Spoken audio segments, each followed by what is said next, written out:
my friends. This is Andy Falco Jimenez coming to you live from Orange County, California.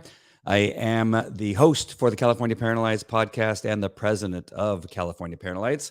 Got a great show today planned. I have a guest on today. We'll be talking about mama bears, and we will be talking about school boards. In particular, this will be one of the first times you're not hearing me talk about Placentia Yorba Linda School District, which is the one where my kids go to school. We'll be talking about the Conejo Valley Unified School District and probably some other related stuff around that area. But before I do that, before I bring Joelle on, I just wanted to remind you that we have an event coming up on March 14th at Novo Cafe in Westlake Village at 7 p.m. Go to the California Parent Alliance, which the website is right down there, californiaparentalliance.org. Go there and register for the newsletter. You'll get notifications. You'll get more information of where it is and all that type of stuff and who the speakers are, which one case is going to be Joelle Mancuso, which I love her last name. But she'll be speaking. I will be speaking. We got Leander Blades from the Placentia Yorba Linda School District. We got Alex Mayer, who's going to be talking about vaccines and her work that she does with the John F. Kennedy Foundation. And so make sure and be there. And we have other speakers too. And we have a little meet and greet. You guys can get to know some of the people that are involved in changing our schools. So with all that being said, I'm looking forward to talking to Joelle because it sounds to me that we have very similar walks in what has happened to in our area in regard to school boards and school districts. And I can't wait to hear a little bit more about what it is she does and what she's doing and maybe what she may have planned for the Conejo Valley Unified School District. So with that, let me go ahead and bring Joelle Mancuso up. Hey, Joelle, how you doing? Hey, Andy, how are you? Fantastic. It's been a very busy day. Very busy day today. So with kids, we got it's the weekend and you got all the kids doing sports and that kind of thing. And it's those times that I spend with my kids that I realize how important it is that us parents need to be involved.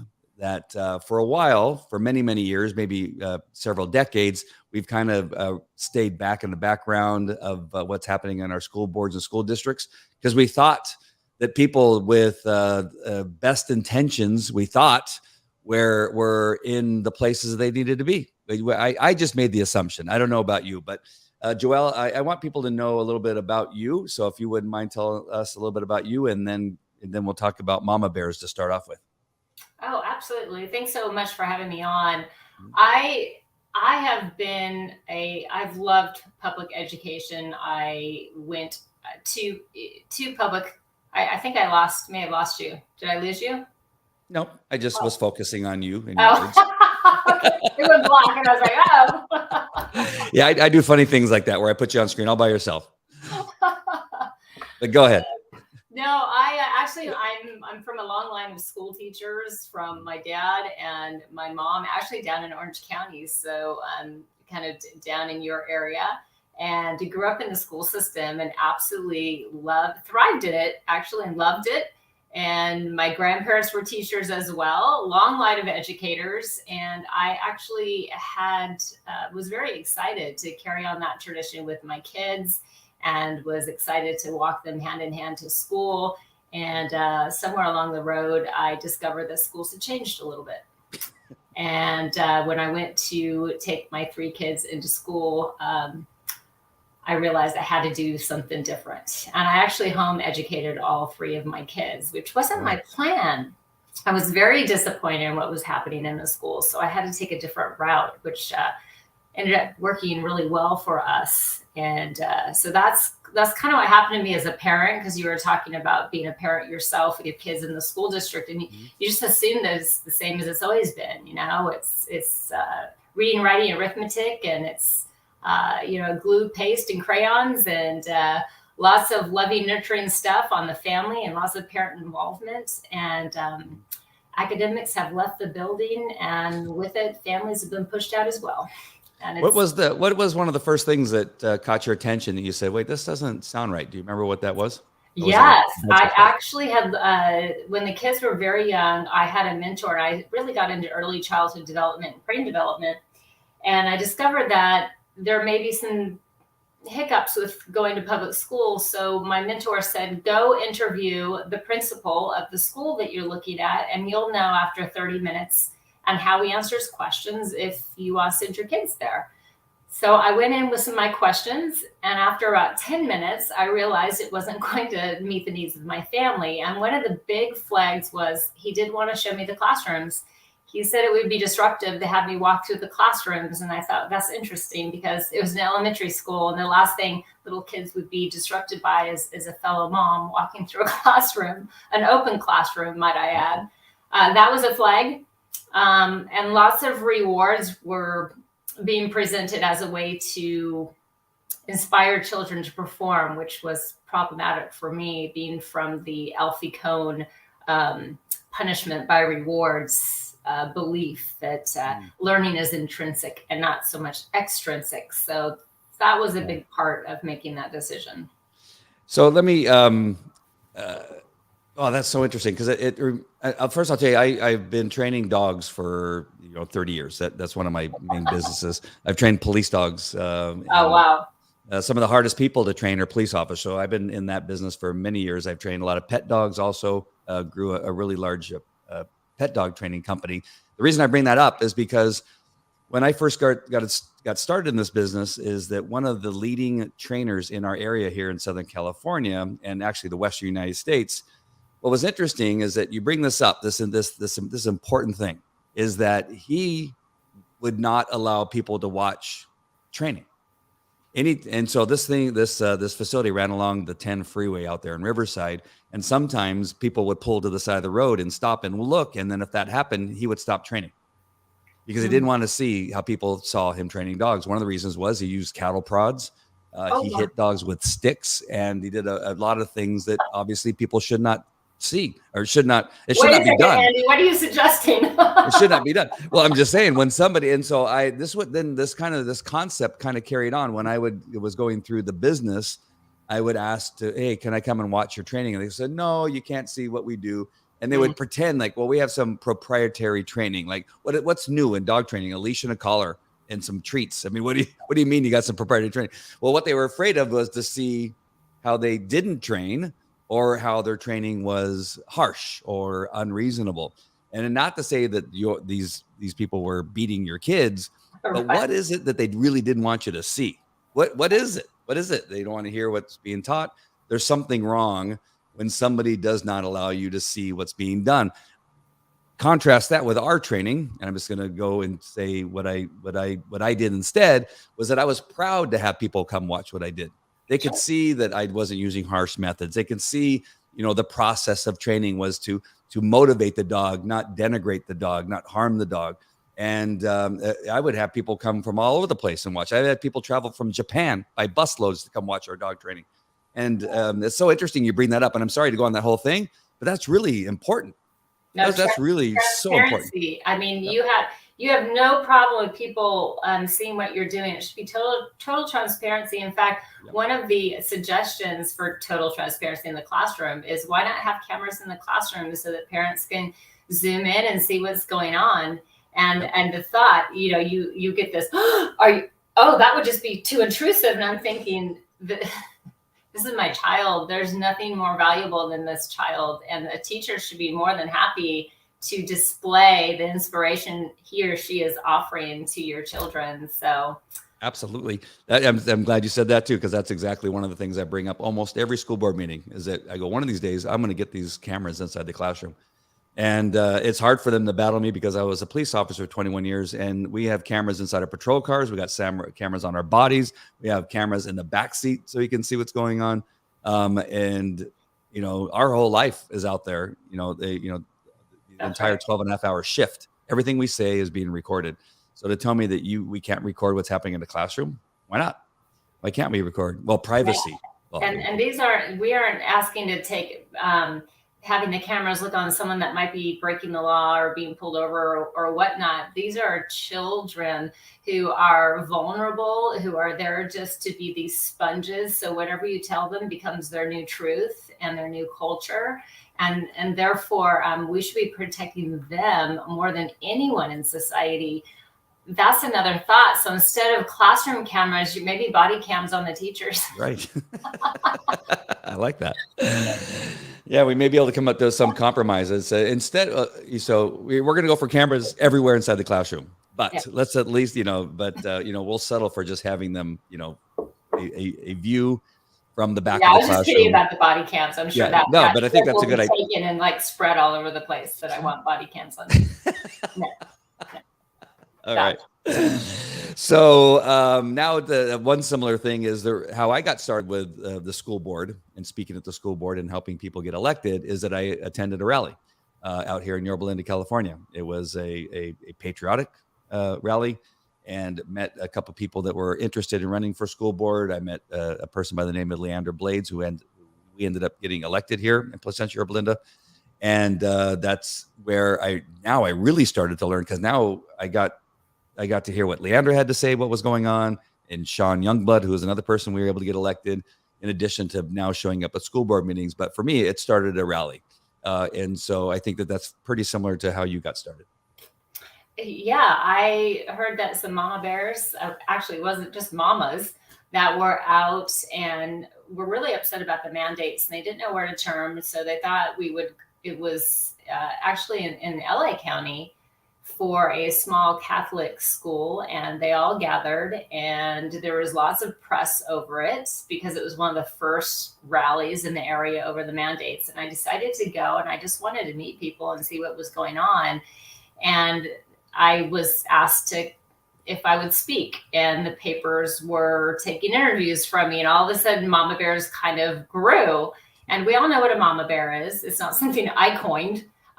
There's millions of us all throughout the nation, but it was something that definitely stuck from that moment, and it hit the newspapers, and with all the kids behind me, and Mama Bears was born. And since then, it's all the moms coming together in this area, and it's not even just Conejo Valley. There's just moms that are needing support because they are not being heard, listened to, taken seriously. According to the school districts, we're all misinformed. And that we get a little fatigued at that, because when it comes to our kids, there is nothing we won't do for them, and we are willing to show up for them. The mama bears is something that needs to be taken seriously, and I'm very proud of all the moms that have come together to make sure our kids are safe. So what has come out of that moment in time at the rally where you said mama bears and it grew? What's it grown into, and what are you guys doing?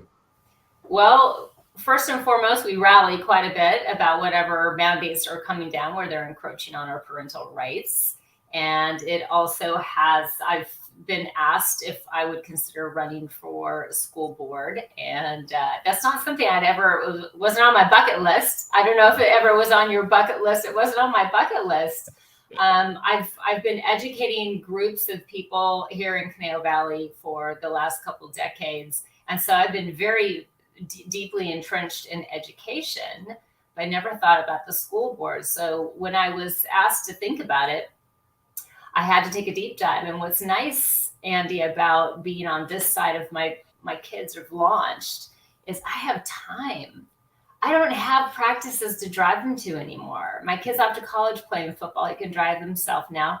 But what this affords me to do is I can really go in and spend a lot of time uncovering the stuff that oftentimes moms with younger kids don't have time to uncover. And I know what to look for, first of all, but I've uncovered a lot of stuff that's going on. And when I think of, it's kind of like a cancer, and we're at stage 4 here in California. Mm-hmm. That's how I see it. And we need to extract it at its core. And I've found many identifying markers for where it started and where we need to extract it. And that first comes with making sure we get the right people on your local school boards. They're the ones that decide what gets in front of your kids. Yeah, they're the ones that decide who gets hired at the schools. There's so much power in that seat, and no one really pays attention to it. I know I never did. I asked, I'll say one thing and then I'll stop. I was in a group of moms and I said, I want everyone to just be honest with me. How do you decide what school board trustee to vote for? And we all agreed it's for whoever it's name recognition. So when you go to mark on the ballot, you go either, oh, let's see, Falco's a nice last name. I think I'll vote for him. Or I think I saw that sign in my neighbor's yard. It was Smith. Yeah, I'm sure that person's nice. Oh, she has a nice smile. That is how we vote for school board, because we just don't take it that seriously. And we just fill in a bubble. And we learned something different this year, didn't we? Yes, we did. We did. And so people are paying it. I hope people are paying attention, because that is really where it happens. It can be good or it can be very, very bad. We have to pay attention. Yes. I admit all the time that I'm one of those people that voted for the incumbent, because I assumed if everything seemed to be going okay, I might as well vote for the people that have been doing the job that I thought they were doing okay. So, but I didn't know. So I voted for the very people right now that I'm going, oh my gosh, you are such an incompetent human being. That right. I think I voted Tony Thurmond. And I'm just now, as I did a deep dive on Tony Thurmond, who's the California superintendent of school of education. Yep. Yeah, I've learned my lesson, and that's been for decades. And just to kind of talk about what you were talking about, I'm a retired police officer, but I'm self-employed and do some other stuff. But no, I never had any intention of being this involved in school boards. The school board member that's in my region here is one of the people that is doing a great job. So I'm not running because he's doing fantastic, which leaves me to be able to do these shows and to support them the best that I can, and to be the president of the California Parent Alliance. So, nice. But just that takes time. Yeah. Because what I tell people all the time is that, more recently, is that even though the masks are getting lifted, or at least they say they are, I'll wait and see when that happens on March. Yeah. Well, March 12th is a Saturday, so we won't see what happens until March 14th. Yeah. But that's so not the biggest issue. It's a big issue to many, but it's nothing compared to the other stuff that needs to happen in the schools. And so I just want to talk about your thoughts about running for school board. What is your thoughts on what's important? I mean, I know that's a really big question, but right now, what's important to you as far as if you're going to be running for school board, what you're going to be running on as far as your platform? It is a big question, because there's a lot of stuff to tackle. The masks, because they've kind of, as you said, they're kind of letting go of the masks. But if you aren't paying attention to the bad bills coming from Sacramento, that has to be first and foremost what you're looking at, SB 866 and 871. And there's a bunch of them, but those are the first two I'm thinking of right now, because they're going through committee. But and the reason people don't pay attention to them is it's far away. It's Sacramento. What can I do? So everyone doesn't pay attention, but come November, if they pass, your 12-year-old will decide what shot they get. And I don't know many 12-year-olds are calling up the doctor and making appointments with the doctor on their own, because they shouldn't be making those decisions on their own. But if Senator Pan pushes through his bill, anyone over 12 can decide what injections that they get. So that's pretty frightening.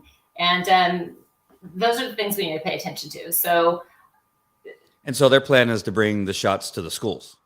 Oh, right? That's already happening. Yep. That's already in place. They're all ready to make that happen. So obviously the shots and taking away parental rights at a state level, they're completely decimating our rights. So everyone was upset about the mandates, but as soon as they put the COVID injections on the shot list, parents don't have any more right against that COVID shot that they have been upset about since the beginning of this pandemic. That choice is gone. Right. And there's no repercussions for the pharmaceutical companies. So if your kid has problems, sorry. Yeah. That's not going to be okay. That's going to be gone in the fall if those push through. So everyone that's upset about them because the masks were easy, because the masks were easy to fight because it came to their front door. And anytime it comes closer and closer and closer, you then start pushing back. But these bills are just kind of like out here in the ether, and everyone's thinking someone out there will make them not happen. Mm-hmm. That somebody is us, and we have to fight it. And there's things that we can do, action items. And when we do we'll have lots of action items at your event so that people walk away knowing what the problem is and knowing how to be active so we can stop it. Because that's really important, because we can conceptualize all day long. But if you don't exactly leave knowing what you need to do to make it better, then how can you feel good about it, right? Yeah. Well, So two things really quick, if I can step on what you're about ready to say. But pharmaceutical companies have qualified immunity from any injury that comes from the shot of any sort, which is ridiculous. But can you imagine? Can you imagine? I'm a business owner, and if I had no liability for whatever I put out, why? Yeah, that's the problematic on like just a principle. And for some reason, we think that's okay. That's okay. It makes no, especially on a drug that's not been fully tested, does not have the time being used out to be able to even make any decisions whether it's safe or not. We are living in just really ridiculous times. Yes, we are. So that just brings us to the next thing is the curriculum issue with critical theory is permeated all of the education.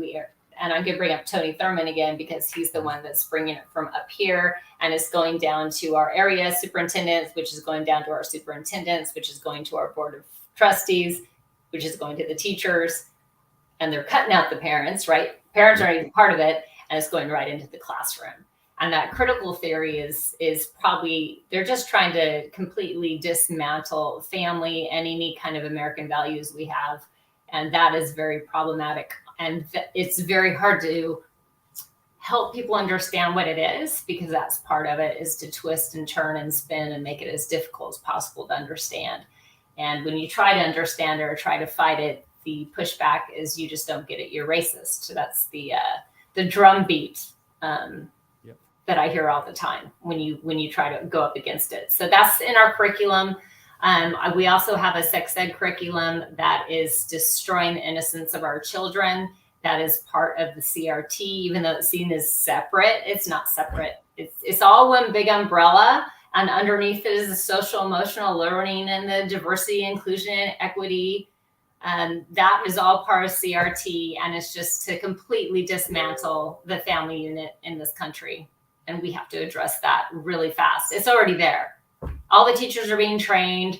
The most awful thing is that the parents can't see it. So the superintendents are saying, it's not there. Smoke and mirrors. Right. It's not there. It's not there. You're going to find it. If you can find it, tell me. Our superintendent has said that. If you can find it, let me know. And so what they've done is they are sending these teachers to weekend-long conferences where they learn how to teach it in a certain modality. So you won't get the piece of paper coming home, because your child is furnished with movies, with different kind of literature, and also with links that they can go to while they're in the classroom, and discussions that they can have that will mold them in a certain way. Those things don't come home. So you don't have any proof. And you can't go into the classroom, especially with the masks and the shots and such. Parents weren't allowed into the classrooms for quite a long time, for the last year. So you can see the problem. Yeah, you got all these online training programs too that they have in the school, in the classrooms. The iReady is one of the most common ones. But and there's like, I don't know, there's 5 or 6 other companies that I know our school district has, has us paying upwards up to $100,000 for these programs. And I've been able to go and research along with some other people to find, CRT and DEI training within those programs. Like you said, they're like part of a math equation. They're part of a language, problem. They're part of, whatever they can squeeze it into any lesson, they make that subject matter part of it, which is, again, hidden from parents. And we may not ever see it if we weren't now starting to get involved, and people like you weren't doing the work for some of the parents to be able to identify that stuff going on. Yeah, what you really need to do, Andy, and what most people won't do, and I just started doing since I was taking my deep dive, is you go to board meetings, you get the agenda, and then you open up that little piece of paper, that goes deep into each agenda item. And then you start pulling it apart, and it takes a long time. Yes. The people are running for for parents right now for our CVUSD school board, we actually spend the whole week before the school board. We will sit there and we will dissect every single thing. And the stuff that we unearth, you wouldn't have time.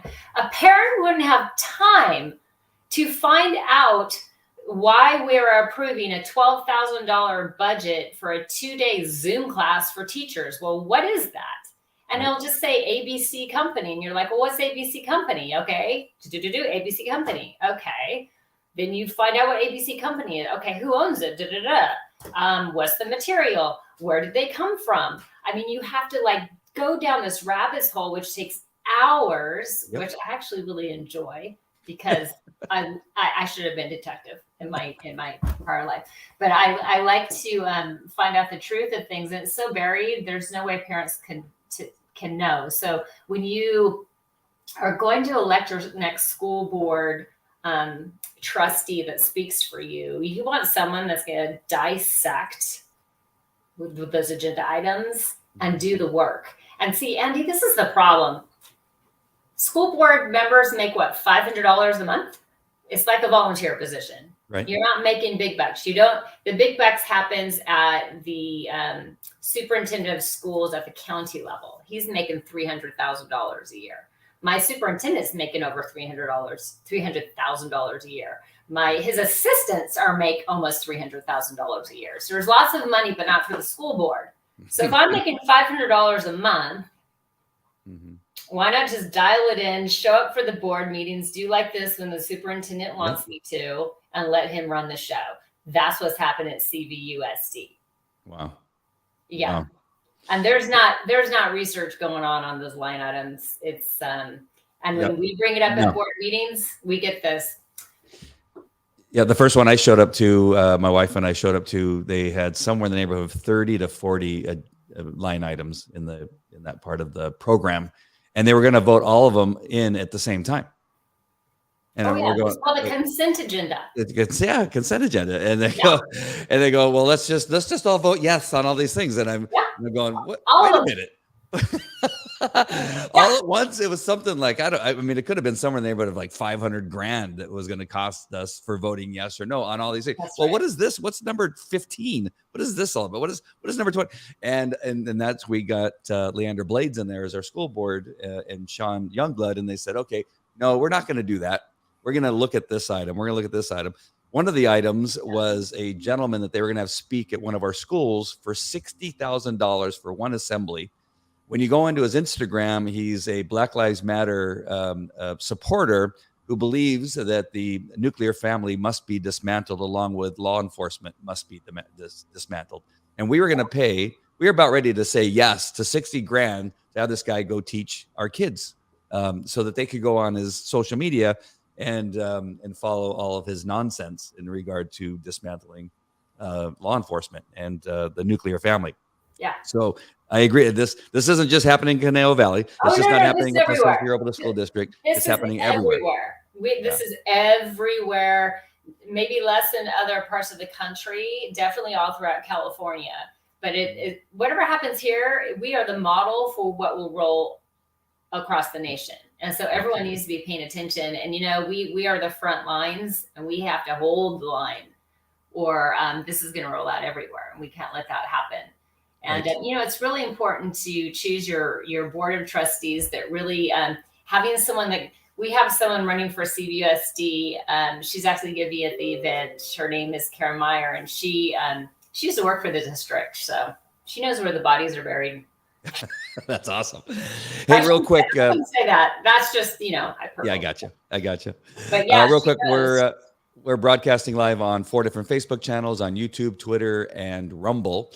But this also goes out as an audio podcast on all the places you can find audio podcasts, where it's Spotify or iHeartRadio, what have you. But what you do need to do is go to CaliforniaParentAlliance.org, and at the top of the menu, you can find the podcast there. So that'd be a great place for you to go, and then register for the newsletter while you're there. If you're watching live right now, make sure and comment and let us know if you've seen some of the things that we're talking about, or if you have any questions for Joelle. Maybe you're in the Conejo Valley Unified School District and want to know how you can help her when she does decide whether she's going to run for school board. or not. I know we have to kind of not say anything yet because there's some things that have to happen officially before you can say you're running. Is that correct? Yes, that is correct. And there's 3 seats that are open, and we need to get 3 common sense board members in there that are willing to do the hard decisions and to make sure that we're responsible about what we're doing for families. And also just the waste, the money that just goes through, this whole COVID with the ESSER funds being pumped by the millions into Caneo Valley. I believe it was 19 million. It was very high numbers. And it's a money grab. I mean, all these training companies are coming in and just grabbing that money. And you really have to look into who these companies are, who's running them, where they come from, what their agenda is.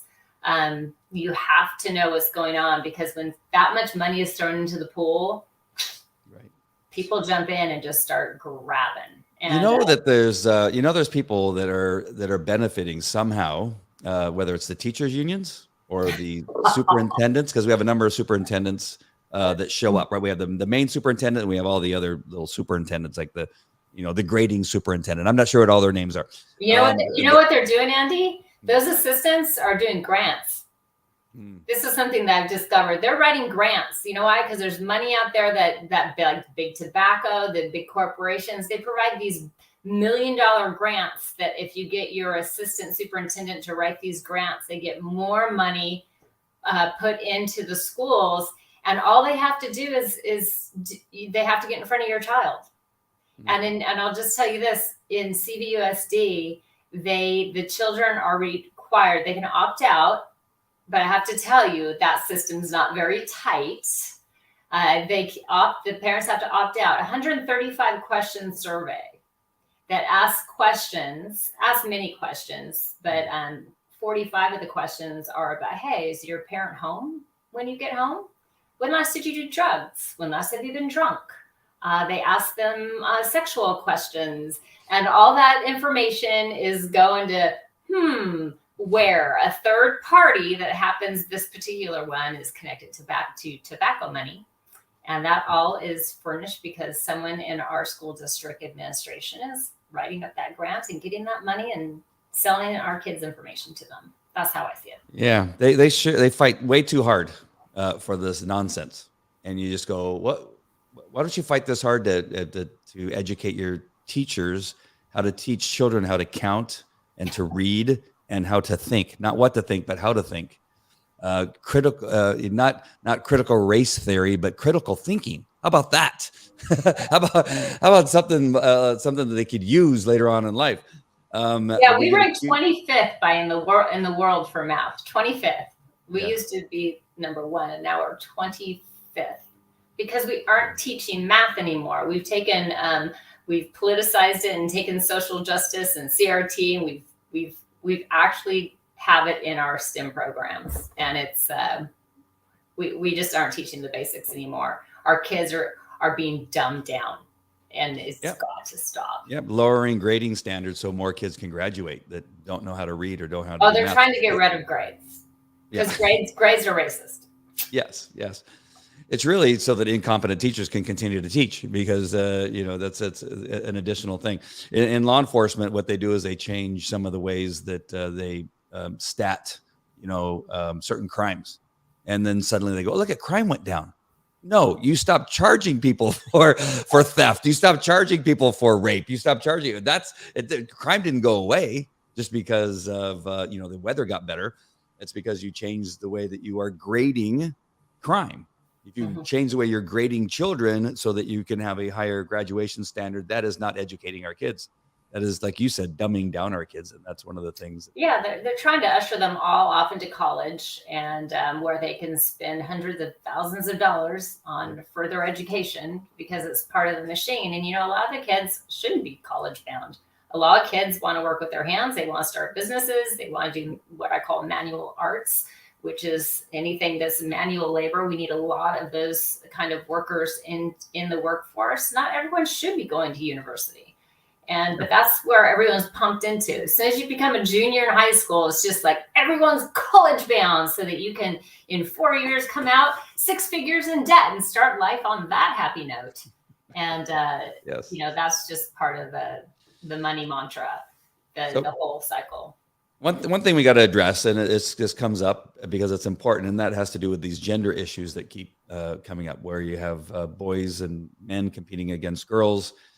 We have here in our school district, we have boys that are saying that they're dressed and look as boys, but they go into the girls' restroom and then they go inside there and they say, "Well, no, I'm identifying as a girl," and they're going to the bathroom inside in the girls' bathrooms, and the teachers and the principals say they can't do anything about it.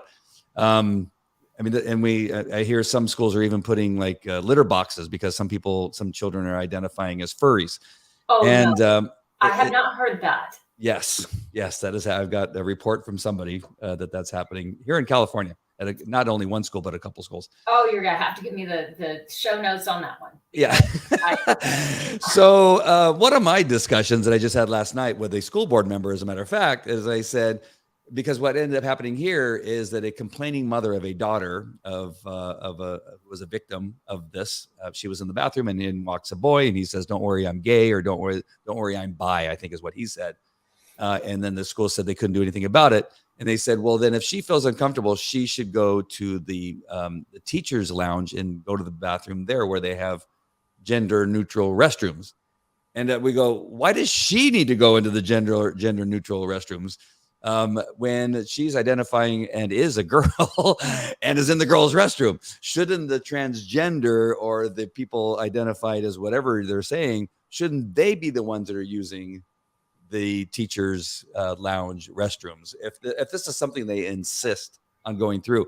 But when you bring these things up, they of course want to attack us for being homophobic or racist and all these types of things. Yeah, it's the old ad hominem attack, right? So if they can't argue their point or discuss their point critically, then they're just going to attack your character, and it's used every time. You almost can like count to 3, and it's coming next, because there's no defense against what you're talking about. They just like, "You're racist. You're the wrong color. You're racist."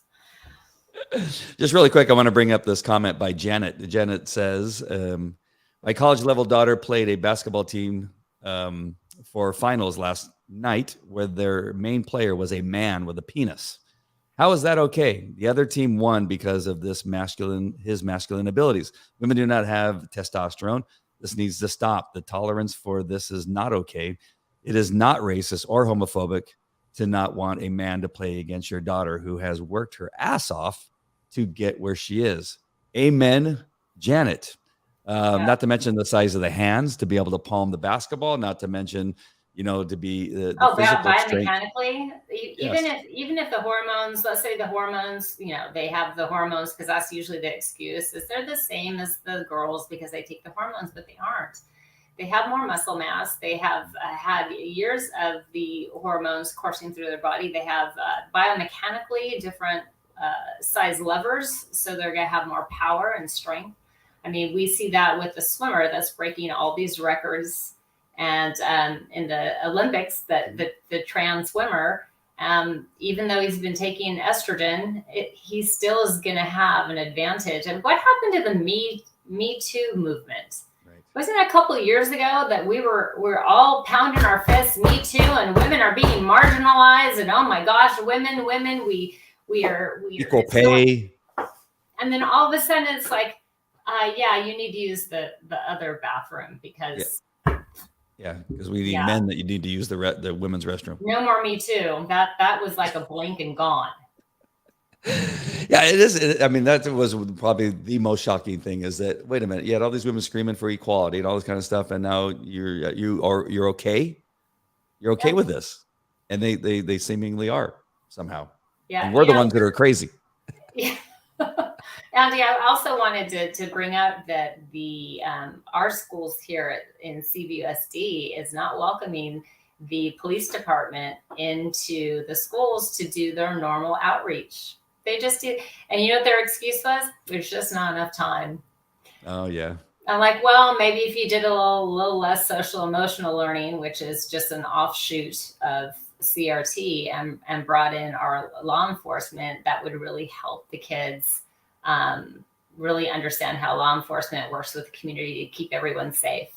And it's really unfortunate to see that happening. And another characteristic of why we need to get these school districts in shape. And what I know is with where law enforcement officers live, like here in Orange County, where I live, there's a lot of law enforcement officers that live here. And our kids, mine being included, I have 5 kids, two in elementary, 1 in junior high, and 2 in high school.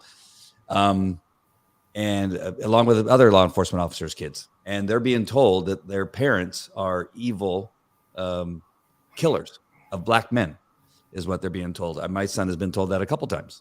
That your dad's one of those cops that kills black people, and he looks at him like, what are you, crazy? What are you talking about?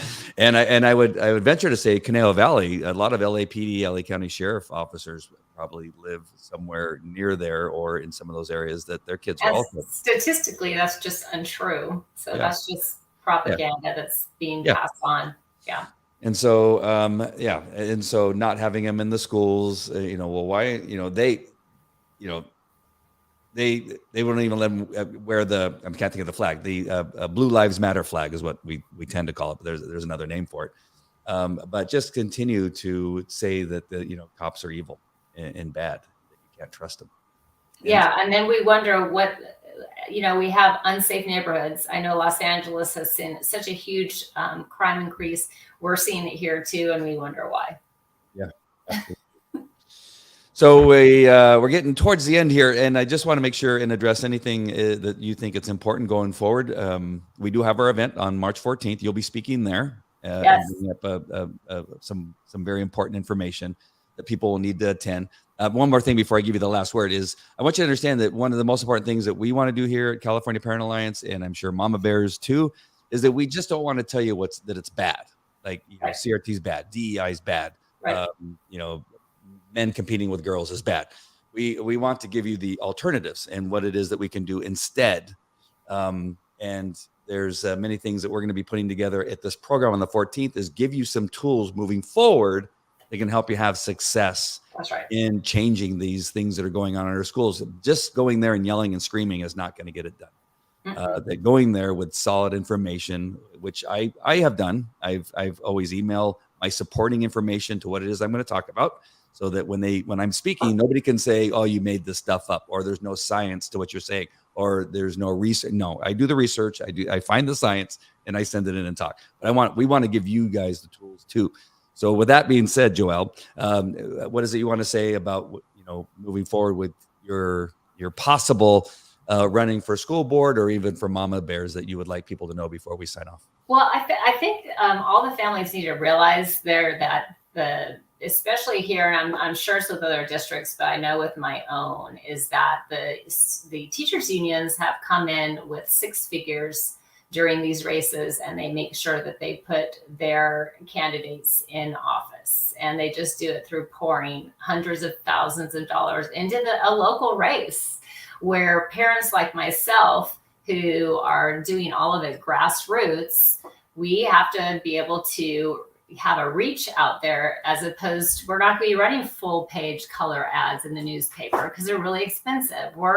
We have signs that we print up and we'll put into yards, that there's actually a concerted effort and teams of people from the other side that will go in and collect all of our signs and throw them away. This is a tactic that happens. And so for us, when you are getting donations to your campaigns and you're putting it towards marketing, it's very difficult to go up against the unions that are pumping in hundreds of thousands of dollars into the local races. So what people can do is, first of all, they can host meetings at their homes, have coffee meetings where you can talk to candidates and find out what's going on at the school and what they would do for your family and whether or not you want them to speak for you.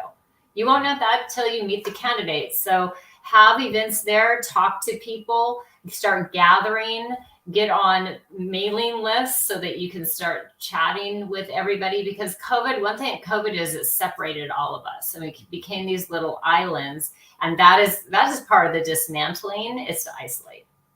And so when you isolate, nobody's talking.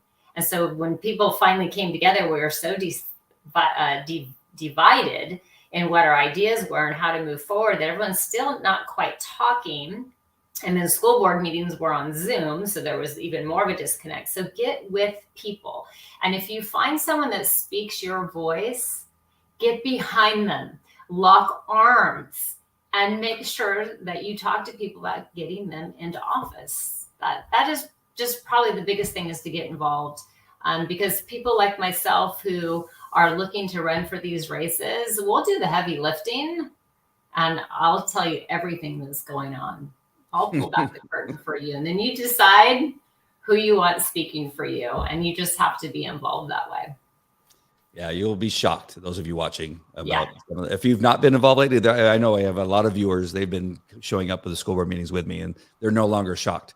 As a matter of fact, they're shocked if nothing horrible happens at a school board meeting, but or comes up at a school board meeting. Yeah, and gather. You know what? A lot of the best movements, freedom movements in this country, is just by someone that goes, "What can I do?" and they start a Telegram page. Yeah. And all of a sudden, you've got hundreds and hundreds and hundreds, and it starts movements. And that's just what we all need to do. So Mama Bear's on Telegrams, Mama Bear is on Facebook and Instagram, and we just start gathering and talking and being moms and dads. Papa Bears are there too, but it's not as catchy as Mama Bears. So sorry, Andy. That's why we created this logo right here, is because it has the dad in the background and the mom and then the kids. So we included dad in our logo. Just real quick, I just want to remind you again, we have a Stay Fearless School Board event, which is happening March 14th in Westlake Village at Novo Cafe. You got to be there. Even if it's a little bit of a drive, it's worth it. I know I have lots of people from Orange County coming down there. So we'll be speaking about all the information that we talked about right now. And then again, we'll give you some action steps that you can take moving forward. Thank you so much for putting it on. I'm really excited to get out there and get some of this information out, so just parents can be more aware of what's going on. Me too. So again, I'm just going to say it one more time, March 14th, 7:00, Westlake Village out at Novo Cafe. Make sure and be there, and bring somebody with you. Like I tell people at the school board, for a school board meeting, Tuesday the 8th is the one for Placentia Urban School District. I unfortunately am going to be in another state. For the first time, I'm going to miss a school board meeting in something like 2 years. But make sure you're there. And when you go, take 5 people with you. Bring your neighbors. The schools affect the community. The children that are graduating or appearing to graduate with very little skill is going to affect your community. Going to affect your community and the world around us. And so you need to be involved at the school. You don't need a kid that goes to the school to go. You need to go and find out what's happening in your schools and your school boards. And you need to fight for the things that are right and morally correct and morally right. Good schools keep your home values up. So even if you're like, I don't have a kid in the district, if you live in that district, I got to add that to my important points. That's very good. It's true. Everyone needs to care. And you know what? All those little kids that are being indoctrinated into whatever they're putting in front of them, they're your future leaders. Those teachers and the administrators that are now that are putting this stuff out, they attended public school, got their indoctrination, went to university, got their more indoctrination, and now they're back to take control of your children. It's a cycle. So we have to break the cycle, guys, and we have to get back to academics. That's awesome. Well said. All right, Joelle, thank you very much for joining me on the show, and I'm looking forward to seeing you on March 14th. Yeah. All right, my friends, if you're watching the replay, make sure and comment and let us know what you think. That way we can stay up with what's going on with you guys. I'm sorry. There was a couple comments I want to get to really quick. I'm so sorry. One was Janet. She said, thank you for all the work that you guys do. California especially is going to in a really negative direction right now. We need all of the help we can get from advocates like you guys. Thank you so much. And you can be an advocate too. There's more Mama and Papa Bears than anyone making the decisions. There's so many of us. We're going to get this handled. My friend Susan says, well said. I could not agree more with what you were saying earlier. So great job. And she said, great job. All right. Now that's it for sure. I just wanted to make sure and get those comments in. But make sure if you're watching the replay that you comment again so we can see what's on your mind and how we can help you. All right, my friends. Love you guys. God bless. We'll see you later. Thank you, Joelle.